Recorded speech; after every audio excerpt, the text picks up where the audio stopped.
So students, welcome to the Gateway classes, and we are starting with Unit 5, Lecture number 4 for Engineering Chemistry, that is for AKTU and BTech first year. आज का जो हमारा target रहेगा, जो topics हम cover करेंगे वो है preparation, properties and uses of some industrially important polymers, then what are speciality polymers, natural rubber और उनकी properties, then we'll be studying vulcanisation, और साथ में हम AKTU के प्रीवियस ईयर क्वेश्चंस यहाँ पे आपको दिखाएंगे जिनको की सॉल्यूशन हम ड्यूरिंग द लेक्चर्स आपको उसमें मिल जाएगा। तो ये आपका एक ऐसा प्लेटफॉर्म है जहाँ पे आपको सिर्फ लेक्चर्स ही नहीं दिए जाते, आपको स्टडी मटेरियल पूरा प्रोवाइड किया जाता है including your previous year questions. ठीक है, सॉल्व्ड क्वेश्चन पेपर भी आपको दिया जाएगा, जैसे प्रीवियस जो सेमेस्टर में हमारा क्वेश्चन पेपर आया है उसका सॉल्यूशन बाकायदा आपके साथ में शेयर किया जाएगा। You will be getting the notes as well. तो शुरू करते हैं हम अपने AKTU प्रीवियस ईयर क्वेश्चंस के साथ में। आप देख सकते हैं ये सारे क्वेश्चंस हैं जो कि प्रीवियस ईयर में आ चुके हैं इन टॉपिक से जो हम आज पढ़ेंगे। आप देखो ये सब 23-24 में, देन 22-23-19 20 18-19 22-23 24-25 सारे क्वेश्चंस हमने यहाँ पे आपके लिए ये रखे हुए हैं, और इनको हम ड्यूरिंग आवर लेक्चर सारे टॉपिक्स ये आपके कवर करेंगे हम। ठीक है, तो आप देखिएगा, शुरू करते हैं हम अपने पहले पॉलीमर से जो है ब्यूना एस, जिसको SBR भी कहा जाता है या इलास्टोमर भी कहा जाता है। तो देखिए किस तरीके से हम इसको प्रिपेयर करते हैं, पहले वो देख लेते हैं। ब्यूना एस जो है, Buena S is second, Buena S जो है वो नाम से पता चलता है कि यहाँ पे हमारे जो मोनोमर्स है इसके लिए कौन कौन से होंगे। BU जो है यहाँ पे स्टैंड करता है ब्यूटाडाइईन के लिए। ब्यूटा यानी 4 कार्बन एटम्स, 1 2 3 और ये 4।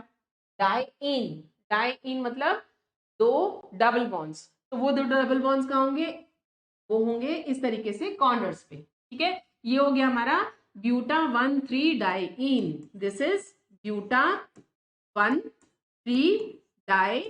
ठीक है, ये इसका नाम हो गया। बाकी हम सारी वैलेंसीज हाइड्रोजन से सेटिस्फाई करेंगे। ये हो गया आपका ब्यूटा 1,3 डाइईन, ब्यू।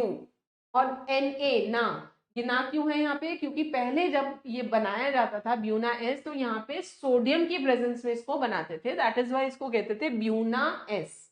एस का मतलब है स्टाइरीन, वो भी हम देखेंगे। लेकिन अब जो है वो सोडियम का यूज नहीं किया जाता, बट स्टिल चल यही नाम रहा है ब्यूना एस। साथ में है इसके, जैसे मैंने आपको बताया स्टाइरीन। स्टाइरीन का क्या फॉर्मूला होता है, स्टाइरीन में CH2 डबल बॉन्ड CH, और इस कार्बन पे लगी होती है एक ये बेंजीन रिंग। ठीक है, तो ये है आपका स्टाइरीन, और ये n नंबर ऑफ मॉलिक्यूल्स इसके लेंगे हम, n नंबर ऑफ मॉलिक्यूल्स इसके लेंगे। इसका जो रेशो लिया जाता है वो 75:25 लिया जाता है, यानी 75% ये और 25% ये, इस रेशो में इसको लिया जाता है दोनों को। और यहाँ पे जब इनको पॉलीमराइज किया जाएगा, ये हम कर रहे हैं इनको पॉलीमराइजेशन, तो यहाँ पे क्योंकि आप देख रहे हैं कोई फंक्शनल ग्रुप नहीं है, कुछ एलिमिनेट नहीं होगा। ये कैसे जुड़ेंगे, ये सिर्फ डबल बॉन्ड के खुलने से जुड़ेंगे। ठीक है, तो हमें क्या करना है, कैसे इसको हम याद रखेंगे, ये जितने भी कार्बन है सबको हमें आपस में जोड़ देना है। और जोड़ते टाइम हमें क्या ध्यान रखना है, सिंगल बॉन्ड को डबल में कन्वर्ट कर दो, डबल बॉन्ड को सिंगल में कन्वर्ट कर दो। तो यहां से लिखना शुरू करते हैं। देखो सबसे पहले हमारे पास है CH2 डबल बॉन्ड CH है, तो मैं लिखूंगी सिंगल बॉन्ड CH। इसके बाद में सिंगल बॉन्ड CH है, तो यहाँ पे मैंने बना दिया डबल बॉन्ड CH। फिर डबल बॉन्ड CH2 है, तो मैंने लिखा सिंगल बॉन्ड CH2। इसी के साथ में यहां से जोड़ देंगे इसको, CH2 डबल बॉन्ड CH है, तो हम क्या लिखेंगे, सिंगल बॉन्ड से जोड़ेंगे पहले तो इस कार्बन को और इस कार्बन को, CH2, और क्योंकि यहाँ डबल बॉन्ड था इसको बना देंगे हम सिंगल बॉन्ड CH। CH के साथ में क्या लगी हुई है, बेंजीन रिंग, तो वो भी हम यहाँ पे लगा देंगे। और जो सबसे लास्ट में है उनको इस तरीके से बॉन्ड बना के और ब्रैकेट में बंद कर देंगे। ठीक है, यहाँ पे हम क्या दिखाना चाह रहे हैं कि इसके n नंबर ऑफ मॉलिक्यूल्स ऐसे आपस में जुड़े हैं। ये है, बन गया हमारा ब्यूना एस। ठीक है, प्रॉपर्टीज देखिए, हाई एब्रेशन रेजिस्टेंस है इसका, लोड बियरिंग कैपेसिटी बहुत अच्छी है, लेकिन ऑयल और सॉल्वेंट की कांटेक्ट में आके ये स्वेल कर जाता है। नेक्स्ट, एप्लीकेशंस देखिए, शू, हील्स और सोल्स बनाने के काम में आता है। च्युइंगम इसी से बनती है। मोटरसाइकिल और स्कूटर के टायर्स बनाने के काम में आता है। साइकिल के टायर्स और ट्यूब्स बनाने के काम में आता है। और इलेक्ट्रिकल इंसुलेशन के काम में आता है। ये ब्यूना एस की यूजेस थे। अब दूसरा है ब्यूना एन, या फिर जिसको एनबीआर भी कहा जाता है या नाइट्राइल रबर भी कहा जाता है। अब आप देखो, इसमें भी आप देख रहे हैं ब्यूना यहाँ पे भी है, इसका मतलब वही चीज है। यहाँ पे भी हमारा एक मोनोमर क्या होगा, ब्यूटाडाइइन, ब्यूटा 1,3 डाइइन। तो जैसे मैंने आपको कहा था, यहाँ पे हम CH2 से शुरू करते हैं, double bond CH, single bond CH and double bond CH2। क्या नाम होगा इसका, ब्यूटा 1,3 डाइइन। ठीक है, और वहां पे S था, S का मतलब था स्टाइरीन, यहाँ पे S की जगह है N। एन यहाँ पे क्यों लिया गया है, क्योंकि हमारा जो दूसरा मोनोमर है वो है एक्राइलोनाइट्राइल। कैसे याद रखेंगे, वहां पे भी देखो हमने लिखा था CH2 डबल बॉन्ड CH, और इस CH से हमने बेंजीन रिंग जोड़ी थी। यहाँ पे हम इस CH से क्या जोड़ेंगे, CN, साइनो ग्रुप जोड़ेंगे। ठीक है, तो इसको N की जगह पे यहाँ पे ये लिया गया है, और इसका नाम है एक्राइलोनाइट्राइल। एक्राइलोनाइट्राइल, ये इसका नाम है। ठीक है, बाकी बिल्कुल वैसे ही बनना है जैसे हमने पीछे किया था, जोड़ देना है इसको, और सिंगल को डबल में और डबल बॉन्ड को सिंगल में कन्वर्ट कर देंगे। तो शुरू करते हैं यहाँ से, H2C, single bond CH, double bond CH, then single bond CH2। मैंने यही लिखा है मॉलिक्यूल, सर सिंगल को डबल और डबल को सिंगल में कन्वर्ट किया है। इसको और इस कार्बन एटम को फिर जोड़ेंगे, तो CH2 single bond CH, double bond को सिंगल में कन्वर्ट कर दिया, CH लिखा, और इस CH से लगा दिया मैंने CN। फिर बॉन्ड्स इस तरीके से एक्सटेंड करके, और ये बन गया हमारा ब्यूना N। तो काफी कुछ एक जैसी हैं दोनों रबर्स। ठीक है, ब्यूटा 1,3 डाइन और एक्राइलोनाइट्राइल। यहाँ पे हम फिर से लिख देंगे पॉलीमराइजेशन। ठीक है, यहाँ पे पॉलीमराइजेशन हो गया। ये है आपका ब्यूना N। प्रॉपर्टीज और यूजेस देखते हैं। ये इनर्ट होता है केमिकल्स के लिए, this is fire resistant, this is corrosion resistant and this is water resistant. Applications देखिए,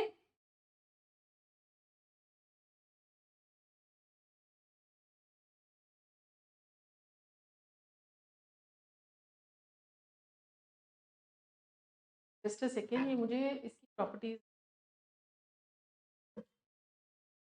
ये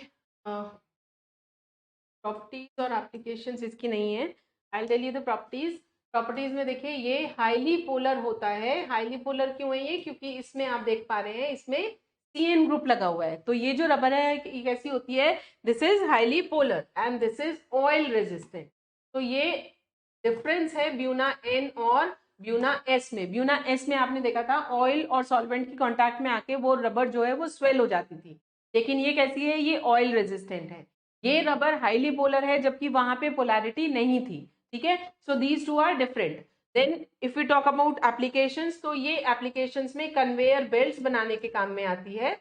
CONVEYOR, कन्वेयर बेल्ट्स इससे हम बना सकते हैं। Then it is used for making seals and gaskets, बनाने के ये काम में आती है। It is also used to make protective gloves, ये प्रोटेक्टिव ग्लव्स बनाने के काम में आती है। कहां पे, in nuclear industries. Nuclear industries में जो ग्लव्स पहन के काम किया जाता है वो इसी से बनाए जाते हैं, और इसी तरीके से ये टैंक लाइनिंग के काम में आती है। टैंक लाइनिंग, ये इसके यूजेस हैं। इसी के साथ में एक और इसका यूज है, ये अडेसिव की तौर पे भी यूज की जाती है। अडेसिव मतलब जो चिपकाने के काम में आता है। तो ये इसकी यूजेस हो गए, और ये इसकी प्रॉपर्टीज हो गई। नेक्स्ट देखिए, PMMA, पॉली मिथाइल मिथा एक्राइलेट, जिसको कि प्लेक्सी ग्लास या ल्यूसाइट भी बोला जाता है। ये एक एक्राइलिक प्लास्टिक होती है। तो देखिए, इसका जो मोनोमर है वो क्या होगा, पॉली हटा दो, मिथाइल मिथा एक्राइलेट, ये इसका मोनोमर है। ये कैसे बनेगा, यहाँ पे हम CH2 डबल बॉन्ड C, ठीक है, इस कार्बन पे एक आपको लेना है CH3 और एक आपको लेना है CH3COOH। ठीक है, ये है आपका methyl metha acrylate.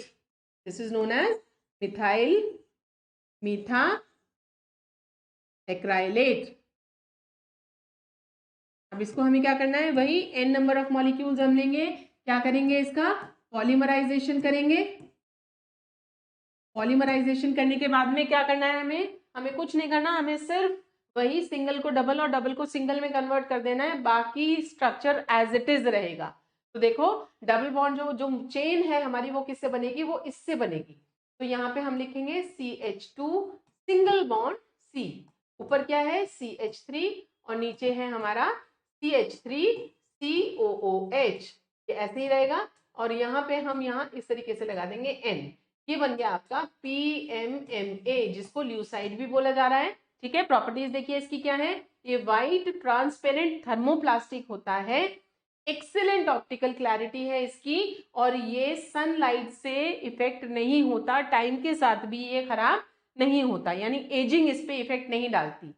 It is resistant to most of the chemicals, लेकिन कुछ ऑर्गेनिक सॉल्वेंट्स में ये सॉल्युबल है, और पुअर स्क्रैच रेजिस्टेंस है। देखिए दिखता बिल्कुल शीशे की तरीके से है, सफेद शीशा जैसा होता है, लेकिन ये होती क्या है, ये थिक प्लास्टिक होती है। ठीक है, जैसे आपके फोन्स जो होते हैं, फोन की जो कवरिंग होती है, जो स्क्रीन होती है, वो इसी से बनी होती है, टीवी की स्क्रीन इसी से बनी होती है, कुछ विंडोज होती हैं जो इसी से बनाई जाती हैं। तो इस तरीके से ये काम में लिया जाता है। अब देखो यहाँ पे application, smartphone screen, car windows, sanitary, bathtubs, LCD screens, medical और डेंटल एप्लीकेशन में जो नकली दांत बनाए जाते हैं वो इसी से बनाए जाते हैं। Lenses of exterior light of automobiles, shatter resistant panels for building Windows, constructing residential and commercial aquariums. तो ये इसके यूजेस हैं। नेक्स्ट पॉलीमर की हम बात करते हैं, दिस इज टेफ्लॉन, जिसको पॉली टेट्राफ्लोरोइथाइलिन भी बोला जाता है।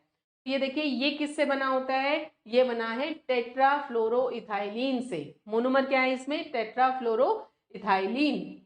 इसमें बेंजोइल पेरोक्साइड जो है वो कैटलिस्ट के तौर पे यूज किया जाता है। देखते हैं इसका कैसे हम बनाते हैं। देखो टेट्राफ्लोरोइथाइलिन, इथाइलिन क्या होता है, CH2 डबल बॉन्ड CH2। तो अगर मैं दो कार्बन एटम्स को डबल बॉन्ड से जोड़ती हूँ और यहाँ पे टेट्राफ्लोरो यानी 4 फ्लोरीन एटम्स हैं, तो 4 फ्लोरीन एटम्स कैसे जुड़े हैं, 2 इस कार्बन के साथ में और 2 इस कार्बन के साथ में। n नंबर ऑफ मॉलिक्यूल्स हैं इसके, क्या करेंगे, पॉलीमराइजेशन करेंगे यहाँ पे। ठीक है, और इसको हम कैसे लिखेंगे, फिर वैसे ही लिखेंगे CF2 सिंगल बॉन्ड CF2, ये इसका स्ट्रक्चर हो जाएगा पॉली टेट्रा फ्लोरोइथाइलिन का। इसको क्या बोलते हैं, टेट्रा फ्लोरोइथाइलिन, इसका मोनोमर है, और इसका क्या नाम है, PTFE, पॉली टेट्रा फ्लोरोइथाइलिन, जिसको कि और क्या बोला जाता है, टेफ्लॉन। ठीक है, अब देखो ये कहाँ पे यूज किया जाता है, ये यूज किया जाता है in the coating of nonstick pans. जिस बर्तन में खाना चिपकता नहीं है उनकी जो कोटिंग होती है वो इसी की होती है। प्रेस के ऊपर जो कोटिंग लगी होती है जिससे वो कपड़ों में चिपकती नहीं है ना, वो भी इसी की कोटिंग होती है। इसका मतलब ये बहुत हाई टेम्परेचर्स पे भी स्टेबल है। क्यों है ऐसा, ऐसा इसलिए है, ये उसका कारण है। The compact interlocking of highly electronegative fluorine atoms alongside stronger and stable carbon fluorine bonds are the reason for its high heat stability. Melting point देखो कितना ज्यादा है, 327 डिग्रीज है।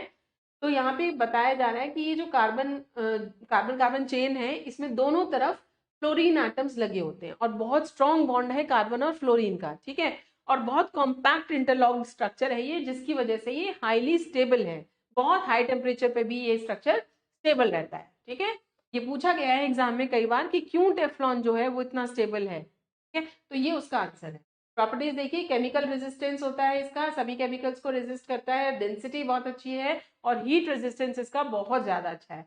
एप्लीकेशंस देखो, इंसुलेटिंग मटेरियल की तरीके से यूज किया जाता है मोटर्स के अंदर, गैस्केट्स बनाने के लिए पैकिंग मटेरियल के तौर पे इसको यूज किया जाता है, फिर कोटिंग के लिए यूज किया जाता है for impregnating glass fibres and non stick coating of pans, coating of iron also, iron मतलब प्रेस।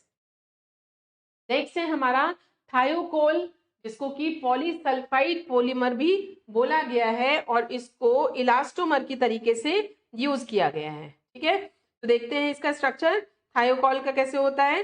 थायोकोल जो देखिए बनती है वो है, जो हमारे मोनोमर्स यूज होंगे वो है CH2 CH2, इसके पास भी इधर Cl है और इसके पास भी इधर Cl है। इसका जो नाम है वो क्या नाम हो जाएगा, डाइक्लोरो इथाइलिन, डाइक्लोरो इथेन या इथाइलिन आप कुछ भी बोल सकते हैं, है ना। और इसके साथ में हमारा लगता है ये NaSSNA। ठीक है, इसको जब हम पॉलीमराइज करते हैं, अब यहाँ पे एक मॉलिक्यूल इसका लग रहा है, इस एक मॉलिक्यूल के साथ में दो मॉलिक्यूल्स इसके लगते हैं, तो यहाँ पे हम फिर से क्या लेंगे, Cl CH2 CH2 Cl। ठीक, इसी तरीके से फिर ये मॉलिक्यूल इधर आ जाएगा। तो जब हम यहाँ पे पॉलीमराइजेशन करेंगे, पॉलीमराइजेशन, तो क्या बनेगा, यहां से देखो ये NaCl एलिमिनेट हो जाएगा, यहां से ये NaCl एलिमिनेट हो जाएगा। ठीक है, तो यहाँ पे -2n NaCl -2n NaL, NaCl हटा देंगे, यहाँ से भी ये Cl हटेगा और यहाँ से भी ये Cl हट जाएगा। तो ये देखिए क्या स्ट्रक्चर बनेगा, CH2 CH2 then S S then CH2 CH2, ये हो गया हमारा N, थायोकोल। ठीक है, ठीक, प्रॉपर्टीज देखिए इसकी क्या है, it is resistant to chemicals, oils और सॉल्वेंट्स के लिए भी ये रेजिस्टेंट है, सनलाइट को, ऑक्सीडेशन को, एजिंग को रेजिस्ट करता है। एप्लीकेशन देखो, अडेसिव की तरीके से इसको हम यूज करते हैं for making engine gaskets, manufacturing of hoses and tank linings, and this is used as rocket fuel when mixed with oxidising agent. तो ये थायोकोल की प्रॉपर्टीज हैं। नेक्स्ट आ गया हमारा फाइबर्स। तो फाइबर्स में सबसे पहले है नायलॉन 6। नायलॉन्स देखो, जितने भी नायलॉन्स हैं वो क्या है, वो सारे के सारे पॉलीअमाइड्स हैं। अमाइड मतलब क्या होता है, अमाइड लिंकेज किसको बोलते हैं, जब ये इस तरीके की लिंकेज होती है CONH, इस लिंकेज को जो बोलते हैं this is known as amide linkage. सभी नायलॉन्स में आपको ये अमाइड लिंकेज देखने को मिलेगी। अब देखो ये किससे बना है, CO जो आया है ये COOH से आया है, NH जो आया है ये NH2 से आया है, यानी सभी पॉलीमर्स के जो मोनोमर्स होंगे उनमें ये दोनों फंक्शनल ग्रुप्स तो होंगे ही होंगे। ठीक है, अब हम कह रहे हैं यहाँ पे नायलॉन 6, यहाँ पे 6 क्यों यूज किया जा रहा है, 6 का मतलब है 6 कार्बन एटम्स, इसका जो मोनोमर है उसमें 6 कार्बन एटम्स है, इसलिए यहाँ पे 6 लिया गया है। ठीक है, तो अब देखते हैं इसको हम कैसे बना सकते हैं या इसको हम कैसे याद रखते हैं। देखो, प्रिपरेशन में जो यूज किया जा रहा है इसको हम प्रिपेयर कर रहे हैं by ring opening polymerization of caprolactam. ठीक है, इसको मैं बीच से शुरू करूंगी, मतलब स्टार्टिंग मटेरियल से शुरू ना करके बीच से शुरू करूंगी, जिससे आपको याद रखने में आसानी रहे। जैसे मैंने आपसे कहा कि 6 का मतलब यहाँ पे 6 कार्बन एटम्स हैं, और मैंने आपसे कहा सभी मोनोमर्स में यहाँ पे COOH और NH2 होगा। क्योंकि 6 एक ही बार आ रहा है इसका मतलब मोनोमर इसमें एक ही है, एक ही मोनोमर है तो एक ही के अंदर दोनों फंक्शनल ग्रुप्स होंगे। ठीक है, और फंक्शनल ग्रुप्स जैसा आपने पीछे भी देखा है कहाँ मिलते हैं, ज्यादातर एंड्स पे मिलते हैं। तो यहाँ पे मैं लिखूंगी, सबसे पहले मैंने लिखा COOH और एक तरफ मैंने लिख लिया NH2। ठीक है, ये दोनों फंक्शनल ग्रुप्स लिख लिए। अब यहाँ पे आप देख रहे हैं एक कार्बन मेरा यहाँ यूटिलाइज हो गया, 6 में से कितने बचे, 5, तो 5 कार्बन एटम्स जो है वो इसमें रहते हैं CH2 होल 5। ठीक है, ये मॉलिक्यूल मैंने बना लिया। अब इसको अगर मैं आगे पॉलीमराइज करूं, n नंबर ऑफ मॉलिक्यूल्स मैंने इसके लिए, इसका मैंने यहाँ पे पॉलीमराइजेशन करा, पॉलीमराइजेशन, तो आप देखो क्या होगा, यहाँ से ये OH हट जाएगा और यहाँ से ये हाइड्रोजन एक निकल जाएगा, यानी -NH2O मैं यहाँ पे लिखूंगी और मेरा यहाँ पे क्या बन के तैयार हो जाएगा, NH बचा ना यहाँ पे, यहाँ आगे क्या है CH2 होल 5 और उसके बाद में क्या है यहाँ पे CO, ये है नाइलॉन 6, नाइलॉन 6, ठीक है। इसका नाम क्या होगा, इसका नाम है, ये क्या है ग्रुप, अमीनो, एमिनो, इसको बोलते हैं caproic acid, amino caproic acid. देखो कैप्रोलेक्टम इससे बना है कैप्रोइक एसिड, अमीनो जो है ये हम यहाँ पे लगाएंगे ई, एप्सिलॉन, ई अमीनो कैप्रोइक एसिड, ठीक है, ये इसका नाम है। अब ये कहाँ से बना, ये बना है एक रिंग स्ट्रक्चर से। इसी मॉलिक्यूल को अगर मैं रिंग में कन्वर्ट कर दूं तो देखो यहाँ पे कितने मतलब एलिमेंट्स कितने हैं, 5 तो ये हो गए, एक छठा कार्बन हो गया और एक सातवां क्या हो गया NH2, है ना। अब देखो बेंजीन जो होती है वो कैसी होती है, 6 मेंबर्ड होती है, लेकिन ये कैसे हैं, 7 है। तो मुझे यहाँ पे क्या बनाना है, 7 मेंबर्ड रिंग बनानी है। 7 मेंबर्ड रिंग बनाने के लिए मैंने इस तरीके से ये बना लिया, ठीक है। बेंजीन नीचे से ऐसे बंद होती है, मैंने यहाँ पे एक और बॉन्ड बना लिया, तो 7 मेंबर रिंग हो गई, 1 2 3 4 5 6 7, ठीक है। अब इसी को हम क्या कर रहे हैं, बंद कर रहे हैं। जब हम इसको बंद कर रहे हैं तो NH2 और COH कैसे आएंगे, पास पास आ जाएंगे। तो यहाँ आप देखो एक पोजीशन पे और दूसरी पोजीशन पे, तो यहाँ पे मैंने ले लिया CO और यहाँ पे मैंने ले लिया NH, ठीक है। ये बन गया हमारा रिंग। अब आप देख सकते हो ये CO NH CH2 CH2 CH2 CH2 CH2, 5 CH2 हो गए, ये COH का CO हो गया और NH2 का NH आ गया, ठीक है। इसका क्या नाम है, इसका नाम है कैप्रोलेक्टम, कैप्रोलेक्टम जो वहां पे बताया जा रहा है। अगर इसमें हम वाटर ऐड कर देते हैं तो क्या होता है, यहाँ पे रिंग ओपनिंग होती है, रिंग ओपनिंग। रिंग ओपनिंग में क्या बनता है, ई अमीनो कैप्रोइक एसिड। तो यहां से अगर मैं याद रखती हूँ तो मुझे इधर और इधर की चीजें याद रहेंगी, ठीक है। This is the way to learn it, ठीक। आगे देखिए इसकी प्रॉपर्टीज और यूजेस। प्रॉपर्टीज में देखो काफी टफ है, टेंसाइल स्ट्रेंथ अच्छी है, इलास्टिक है नेचर में और शाइन होती है। नायलॉन तो सबको पता है ना, कपड़ा होता है तो शाइनिंग होती है उसमें अच्छी खासी। एप्लीकेशंस देखो, गियर्स, फिटिंग्स एंड बियरिंग्स बनाने के काम में आता है, ऑटोमोटिव इंडस्ट्रीज में भी यूज होता है, एज अ थ्रेड यूज होता है फॉर टूथब्रशेस, ब्रिसल्स बनाने के काम में आता है, सर्जिकल सूचर्स में काम में लिया जाता है, as strings in guitar, sitar, violin जो उनके तार होते हैं, making threads, ropes, filaments, nets and tyre cords, ये इसके एग्जांपल्स हो गए। नेक्स्ट आते हैं हम नायलॉन 6 पे। जैसे हमने देखा नायलॉन 6 एक 6 था, यानी एक मोनोमर था 6 कार्बन एटम का। अब यहाँ पे है नायलॉन 6 तो यहाँ पे 2 मोनोमर्स हैं और दोनों 6 कार्बन एटम के हैं, ठीक है। क्योंकि वहां पे हमारे पास एक ही मोनोमर था, उसी में हमने COH और NH2 दोनों लगा दिए थे। लेकिन यहाँ पे हमारे पास 2 मोनोमर्स हैं, तो एक मोनोमर में COH होगा, एक मोनोमर में NH2 होगा। तो देखो कैसे इसको हम याद कर सकते हैं। जैसे मैंने आपसे कहा एक मोनोमर में 2 COOH होंगे, तो मैंने दोनों तरफ यहाँ पे COH लिख लिए, ठीक है। 6 बनाने हैं मुझे, 6 कार्बन एटम्स, 2 कार्बन एटम्स मेरे यहाँ पे लग चुके, कितने बचे 4, तो 4 को हम लिखेंगे CH2 की फॉर्म में, CH2 होल 4, ये बन गया हमारा एक मोनोमर, ठीक है। और इसका नाम क्या होगा, इसका नाम है adipic acid, this is adipic acid. Plus दूसरा जो मोनोमर हमारा होगा उसमें क्या होगा, NH2 फंक्शनल ग्रुप होगा। तो दोनों तरफ NH2 लगाया, इधर NH2 और इधर भी हमने लिखा NH2। हमें 6 कार्बन एटम्स चाहिए, तो 6 के 6 कार्बन एटम्स जो है वो CH2 की फॉर्म में प्रेजेंट होंगे, 6, है ना।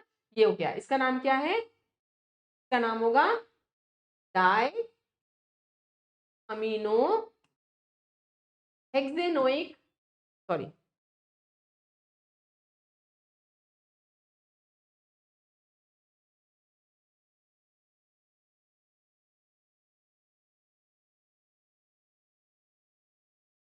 नाम होगा इसका, 6 बार क्या है, मिथाइल ग्रुप है, तो इसका नाम होगा हेक्सा मिथाइलिन।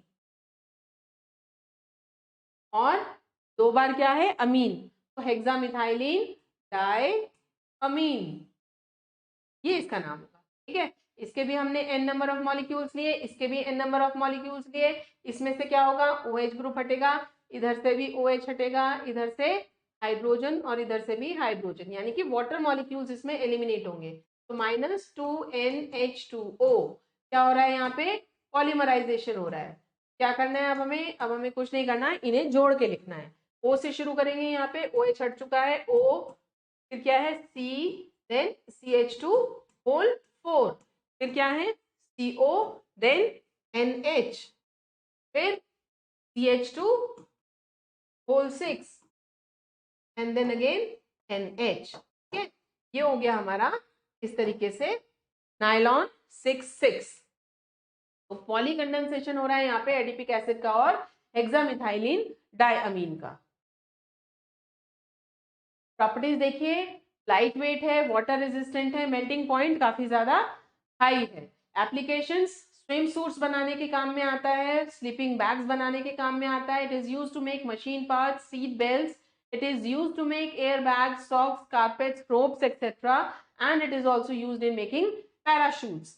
नेक्स्ट जो मोनोमर है हमारा दैट इज डेक्रॉन और पॉलिस्टर, जिसको कि टेरिलीन भी कहा जाता है या पॉलीइथाइलिन थेलेट भी कहा जाता है। तो इसके लिए देखिए डेक्रॉन या टेरिलीन जो है ये पॉलिएस्टर है।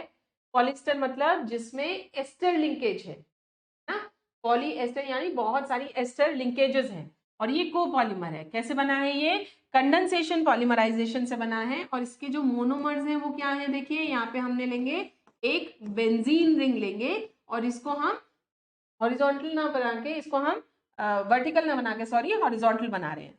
इसमें दोनों तरफ हम लगाएंगे COOH ग्रुप्स, COOH ग्रुप्स। ठीक है, क्या नाम होगा इसका, इसका नाम है टेरीथेलिक एसिड। नाम याद रखिएगा, this is known as terephthalic acid.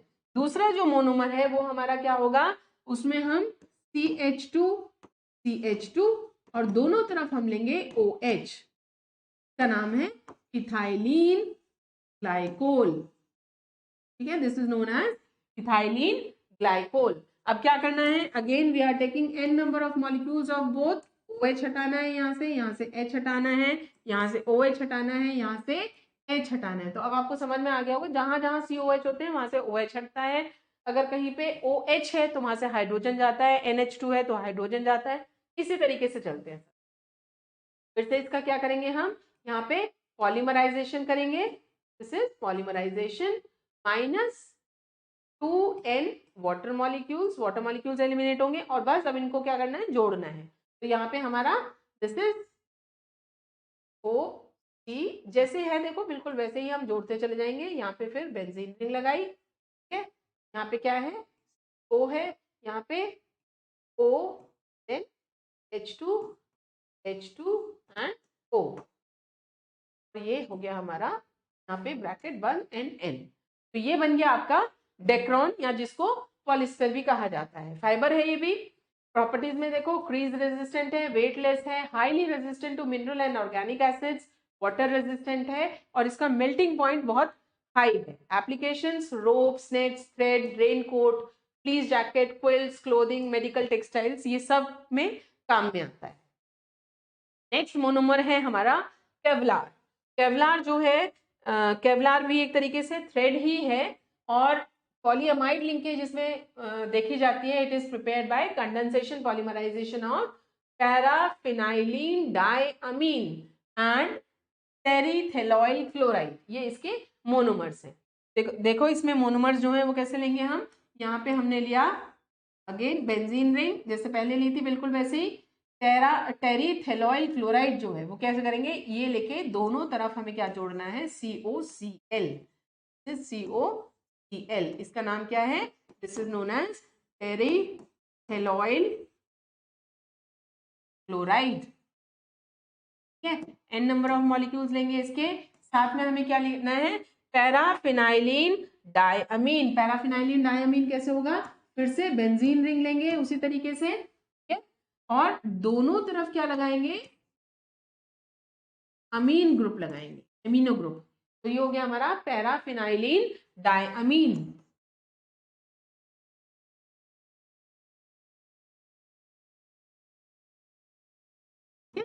और क्या करेंगे, इसका पॉलीमराइजेशन करेंगे।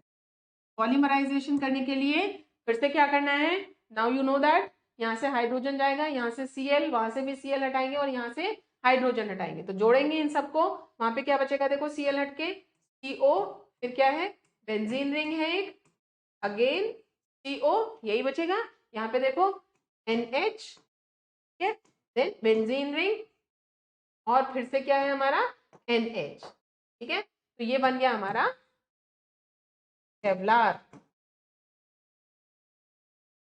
ठीक है।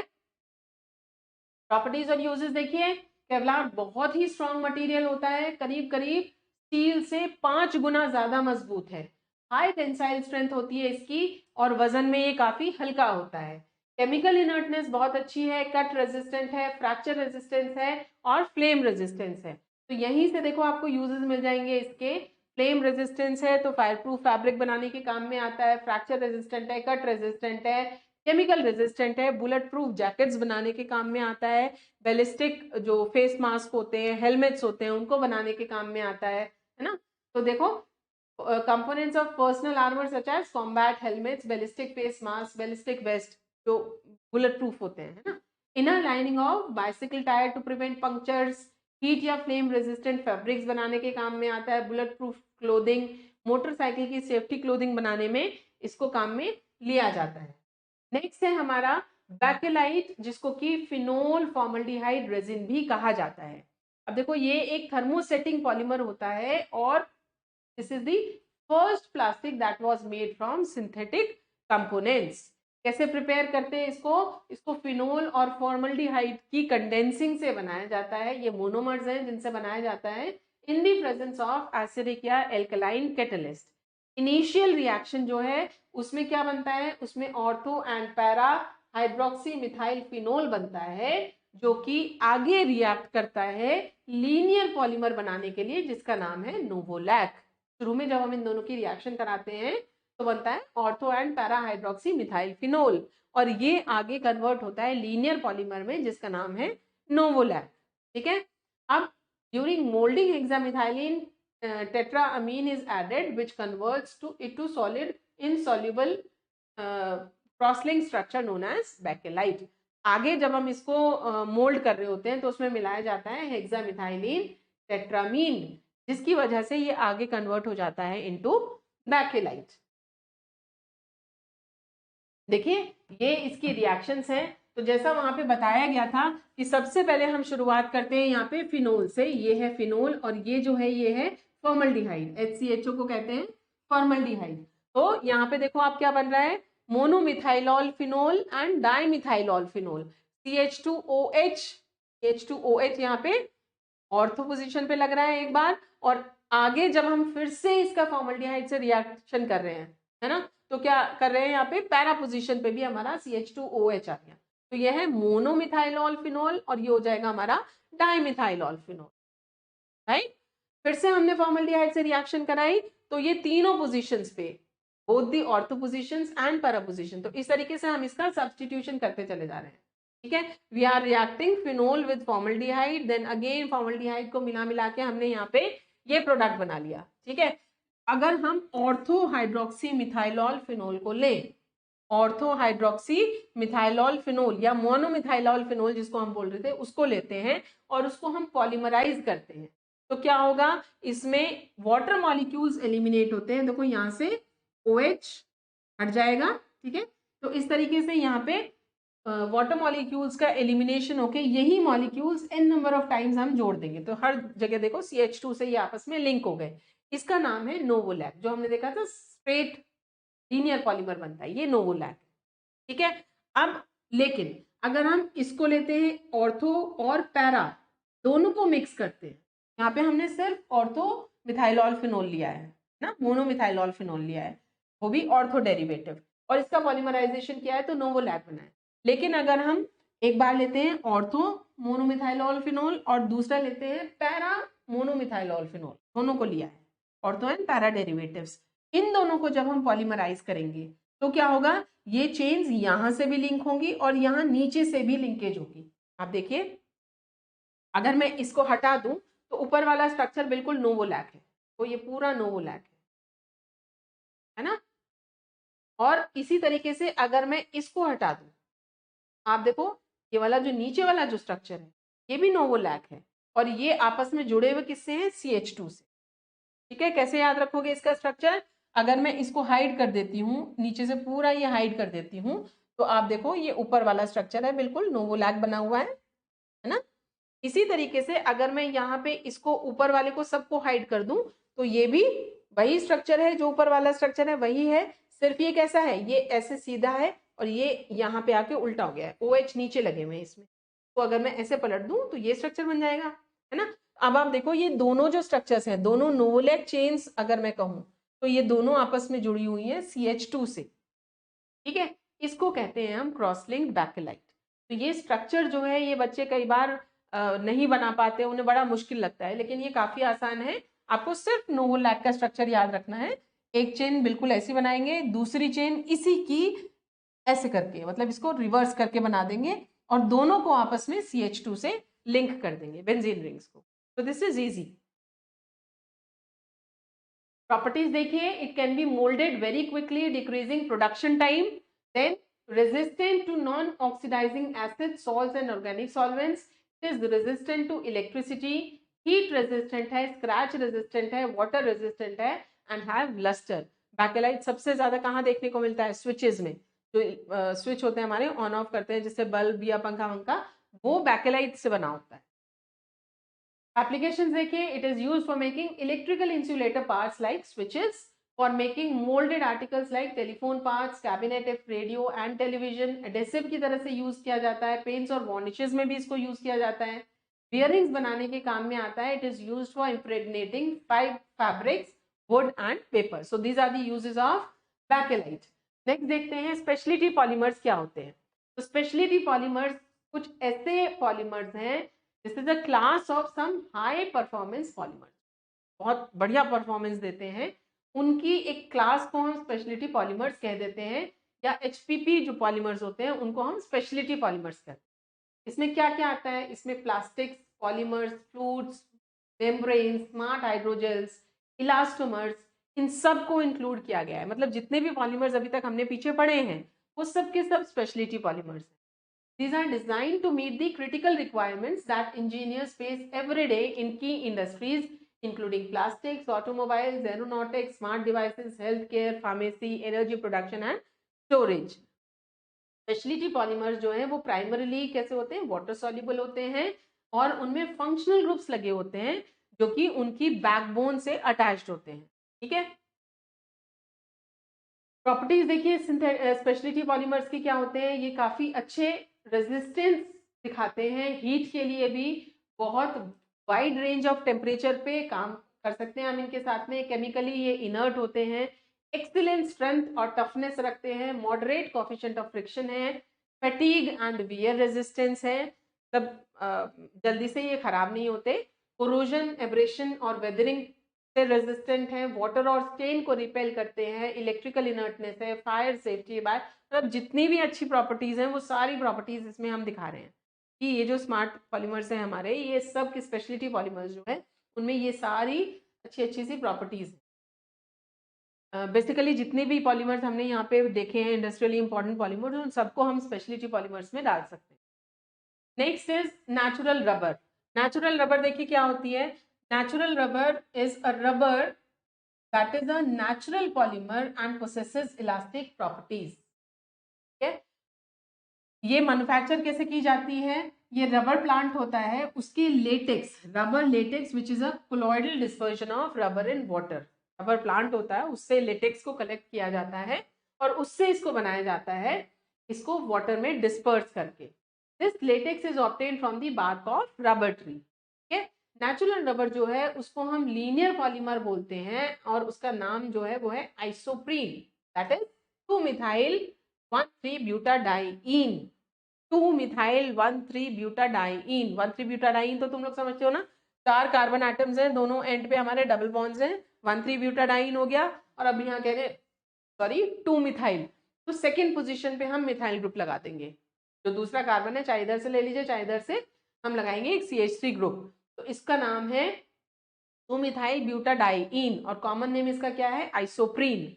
इसको जो पॉलीमराइज किया जाता है तो क्या बनेगा, वही चीज है, देखो डबल को सिंगल, सिंगल को डबल में बदल देना है, जो हमारी वैलेंसीज जैसे हैं उनको डिस्टर्ब नहीं करना, एज इट इज। तो CH2 double bond C, CH3 single bond CH double bond CH2, जब हम इसको पॉलीमराइज करेंगे, यहाँ पे हम इसको पॉलीमराइज कर रहे हैं, तो देखो क्या बनेगा, CH2 single bond C double bond CH single bond CH2 and CH3, बिल्कुल वही स्ट्रक्चर है, सिर्फ बॉन्ड्स की जो वो है टेंडेंसी वो बदली है। इसको कहते हैं natural rubber, that is also known as polyisoprene. Cis isomer है ये, सिस आइसोमर मतलब जितने भी ये CH3 ग्रुप्स हैं वो सब एक ही तरफ लाई करते हैं, कार्बन के इसी तरफ। लिमिटेशंस देखिए क्या है, नेचुरल रबर जो है बहुत हाई टेम्परेचर्स पे अगर हम देखें तो काफी सॉफ्ट हो जाती है, 335 केल्विन बता रखा है यहाँ पे, और लो टेम्परेचर्स पे ये बहुत ज्यादा हार्ड ब्रिटल हो जाती है, बिलो 280 केल्विन। तो इसका जो काम करने का टेम्परेचर रेंज जो है वो बहुत लिमिटेड है। दूसरा देखिए, बहुत ज्यादा वाटर एब्जॉर्प्शन कैपेसिटी है, पानी को पी जाती है, एब्जॉर्ब कर लेती है। It is soluble in non-polar solvents. It is non-resistant to attack of oxidizing agents. In order to overcome these limitations, vulcanization is carried out. तो इसका ये ड्रॉबैक्स एक तरीके से हम कह सकते हैं नेचुरल रबर की हैं, और इसको ओवरकम करने के लिए वल्कनाइजेशन किया जाता है रबर का। वल्कनाइज रबर देखिए क्या होता है, वल्कनाइजेशन में नेचुरल रबर को हीट किया जाता है सल्फर के साथ में in presence of zinc oxide at a temperature range between 373 to 415 kelvin. इस प्रोसेस को हम कहते हैं वल्कनाइजेशन। नेचुरल रबर को सल्फर की प्रेजेंस में हीट किया जाता है 373 से 415 केल्विन के बीच में और जिंक ऑक्साइड की प्रेजेंस में। वल्कनाइजेशन में क्या होता है, सल्फर जो है वो क्रॉस लिंक्स बना देती है रिएक्टिव साइट्स पे, यानी जो हमारी नेचुरल रबर थी उसमें जहां डबल बॉन्ड था वो उसकी रिएक्टिव साइट्स है, वहीं से नए बॉन्ड्स बनेंगे। तो एक चेन ये है, एक चेन ये है, तो ये दोनों चेन्स में जहां डबल बॉन्ड है वहां पे सल्फर लिंक कर लेती है इन दोनों चेन्स को, सल्फर ब्रिज बन जाते हैं। These crosslinks make the rubber hard, strong and remove the tackiness of rubber. Tackiness मतलब होता है चिपचिपापन जो होता है, जैसे दो पीसेस लिए नेचुरल रबर के, उनको दोनों को आपस में ऐसे जोड़ो, मतलब एक प्रेस करो तो वो एक में कन्वर्ट हो जाएंगे, टैकीनेस बोलते हैं इसको, चिपचिपापन। The extent of hardness depends upon the amount of rubber added. देखिए किस तरीके से इसको हम देखेंगे, आपने देखा पीछे नेचुरल रबर जो है उसका क्या स्ट्रक्चर था, CH2, देन इस पे हमने CH3 लगाया है, double bond CH and then CH2, ठीक है। फिर से हमने यही स्ट्रक्चर लिखा अपना, CH2 then CH3 double bond CH and single bond CH2। ये हमारी क्या है, दो चेन्स हमने ली है नेचुरल रबर की, ठीक है, N, और इनको हमने क्या है, ये नेचुरल रबर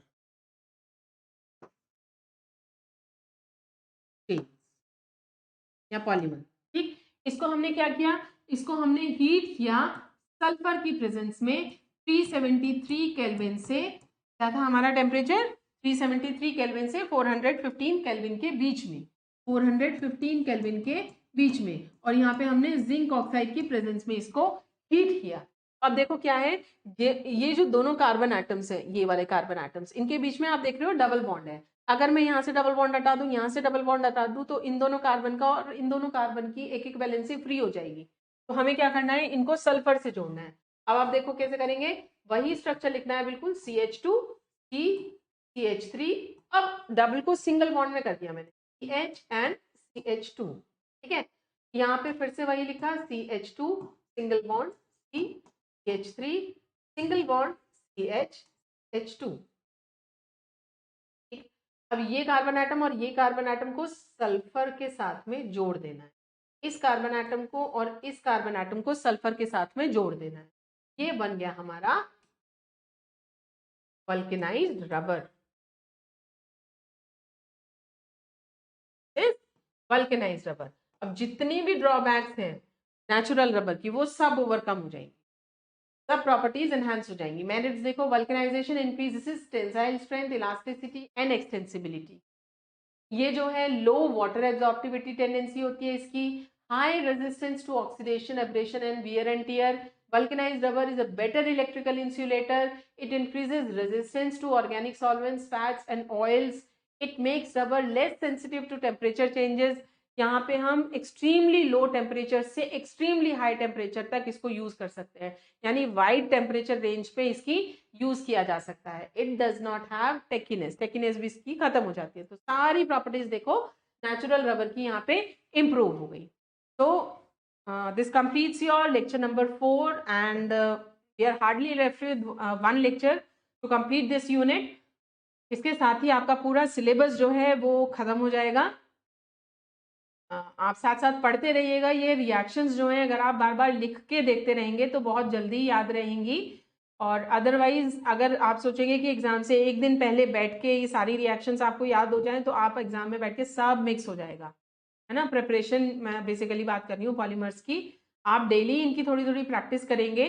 वैसे तो मैंने आपको अपनी तरफ से पूरी कोशिश की है कि याद रह सके, इस तरीके से समझाया है, but still you need practice. Keep practicing these reactions. Thank you for now.